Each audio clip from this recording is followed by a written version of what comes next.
जय श्री राम।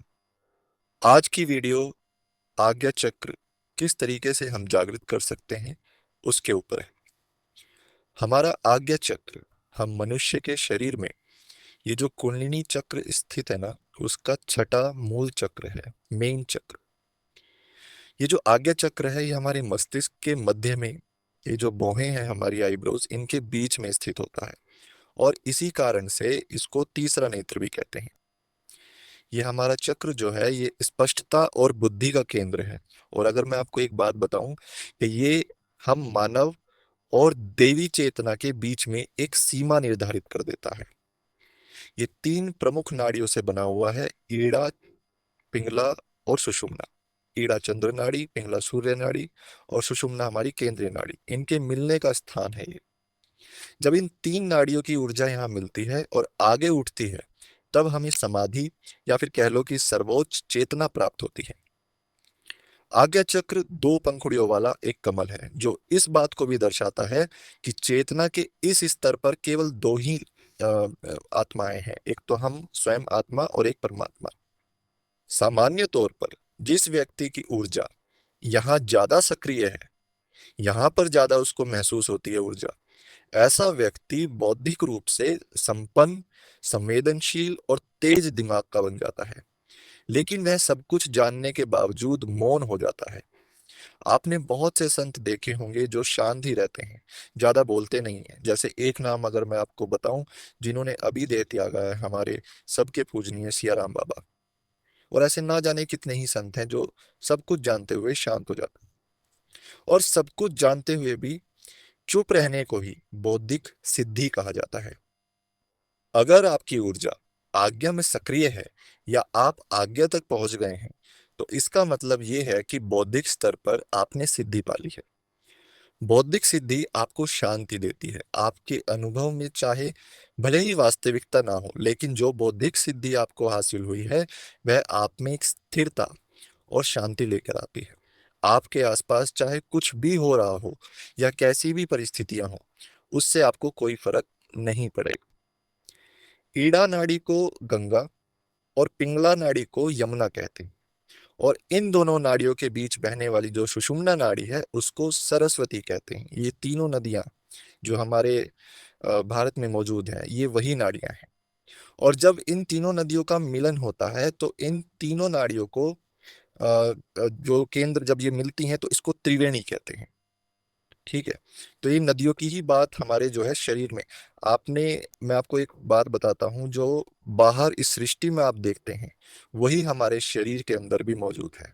ये पेड़, नदियाँ, पहाड़, झरने, सब कुछ हमारे शरीर के अंदर है। जब हम सूक्ष्म शरीर अपना देख लेते हैं ना, उस स्थिति तक पहुंचते हैं, तो व्यक्ति को ऐसा महसूस होता है कि वो ब्रह्मांड में घूम रहा है, पर असल में वो अपने शरीर के अंदर ही घूमता है और इन सब चीजों को देखता है।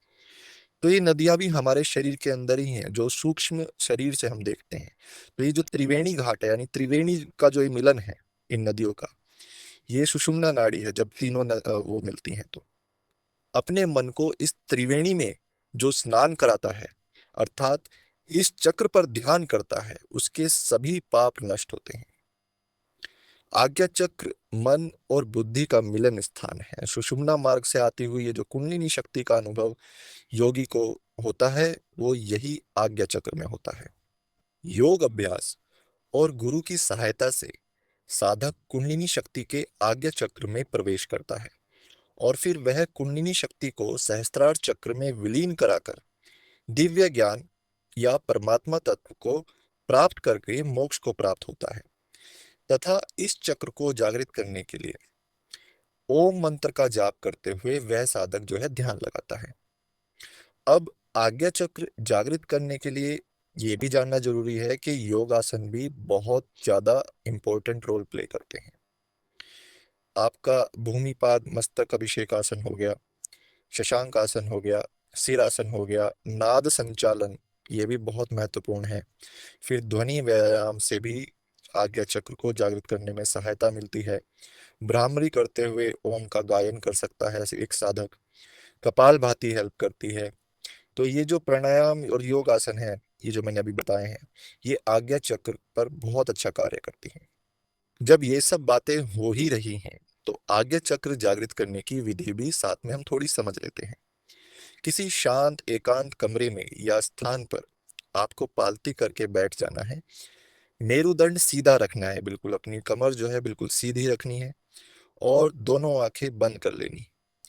भ्रुकुटी के मध्य स्थान में आपको ध्यान लगाते हुए साक्षी भाव में रहने से यह चक्र जागृत होने लगता है। भ्रिकुटी मतलब ये दोनों भौहें जो होती हैं हमारी आईब्रोज। अगर आपको अपनी एकाग्रता बनाए रखनी तो आपको त्राटक का भी अभ्यास करना पड़ेगा। अगर आपकी एकाग्रता नहीं बन रही, आपको काफी समस्या हो रही है, तो आपको पहले एकाग्रता बनानी है। कैसे बनाओगे? त्राटक करने से। एकाग्रता हासिल होने पर ध्यान का अभ्यास फिर आपको आरंभ करना चाहिए। इस त्राटक में हमको अपनी आंख के अंदर दिखने वाले अंधेरे में जो नजर है वो जमानी होती है, मगर नए साधक के लिए सीधे ही आज्ञा चक्र में नजर जमाना बहुत मुश्किल होता है। इसलिए इसके अभ्यास से पहले आपको त्राटक का अभ्यास कर लेना चाहिए। उसके बाद ही आप आज्ञा चक्र पर अपना ध्यान केंद्रित कर सकते हैं। त्राटक विधि की वीडियो मैंने वैसे डिस्क्रिप्शन में दे दी है, आप चाहो तो देख सकते हो। त्राटक अवचेतन मन और आज्ञा चक्र दोनों पर ही बराबर प्रभाव डालता है। जैसे हम त्राटक में आगे बढ़ते हैं तो पहले हमारा आज्ञा चक्र चैतन्य होना शुरू हो जाता है, उसमें जान आनी शुरू हो जाती है। हमारी चैतन्य बढ़ने के साथ साथ हमारी अवचेतन मन की यात्रा भी वहां से शुरू होने लगती है। आज्ञा चक्र में ज्ञान मुद्रा में आपको बैठना है। आपको जब ध्यान में बैठना होता है तो आप क्या करेंगे? अंगूठे को तर्जनी उंगली के सिरे से लगाना है, शेष बाकी की 3 उंगलियां सीधी रखनी। इसको ज्ञान मुद्रा कहते हैं। कोशिश करें कि आप आज्ञा चक्र में मन लगाएं। ऐसा समझें कि कूटस्थ मुझ में ही निहित है। श्वास की अवधार के साथ में हर जगह मैं हूं, सब कुछ मेरे भीतर है और मैं भी जो मेरे बाहर मौजूद है वह सब कुछ भी मैं ही हूँ। मैं सब कुछ के साथ हूँ। ऐसा मानकर ही इस क्रिया को करें तो जल्दी सफलता मिलती है। सांस को रोकना नहीं है, अब आज्ञा चक्र में जाना है और इस चक्र में तनाव डालने की कोशिश करते रहनी है। ज्ञान मुद्रा में ही बैठे रहना है, आज्ञा चक्र में मन लगाना है। ठीक है। और आखिर में इन सब का प्रभाव कुछ इस तरह से दिखने लगेगा कि फिर मनुष्य के अंदर अपार शक्तियां धीरे धीरे धीरे जागृत होने लग जाती हैं, सिद्धियां निवास करने लग जाती हैं। इस आज्ञा चक्र का जागरण होने से मनुष्य के अंदर सभी शक्तियां जाग पड़ती हैं, ये सत्य है। और मनुष्य एक सिद्ध पुरुष बन जाता है। इसलिए जब इस चक्र का हम ध्यान करते हैं तो हमारे शरीर में एक विशेष चुंबकीय ऊर्जा का निर्माण होने लगता है और वो आप महसूस करोगे। उसमें कोई दो राय नहीं है, आप धीरे धीरे धीरे धीरे वो महसूस करने लगोगे। उस ऊर्जा से हमारे अंदर के दुर्गुण, जितने भी गलत कार्य, गलत आदतें या गलत हमारे जो विचार हैं वो सब खत्म हो गया। रोग वगैरह भी जो होता है वो भी सब खत्म हो जाता है। वो खत्म होकर अपार एकाग्रता की प्राप्ति होने लगती है। विचारों में दृढ़ता और दृष्टि में चमक पैदा होने लगती है। आज्ञा चक्र, जिसे हम तीसरा नेत्र भी कहते हैं, इसके लक्षण कुछ इस तरह नजर आने लगते हैं कि व्यक्ति की एकता, शून्य, सत, चित्त और आनंद, ये सब नेत्र भीतर ही खुलने लगते हैं। ज्ञान भी। और हम आत्मा की वास्तविकता देखने लगते हैं। इसलिए तीसरे नेत्र का प्रयोग इस चक्र के लिए किया गया है, जो भगवान शिव का द्योतक है। इसके जागृत होते ही देव शक्तियां प्राप्त होने लगती हैं, दिव्य दृष्टि की सिद्धि होती है, दूरदृष्टि प्राप्त होती है, त्रिकाल ज्ञान मिलने लगता है, तीनों समय का ज्ञान उस व्यक्ति को हो जाता है, आत्मज्ञान मिलता है, देव दर्शन होते हैं। आपको आज की वीडियो कैसी लगी आप जरूर लाइक करें और कमेंट में सभी लोग जय श्री राम लिखते हैं। जय श्री राम।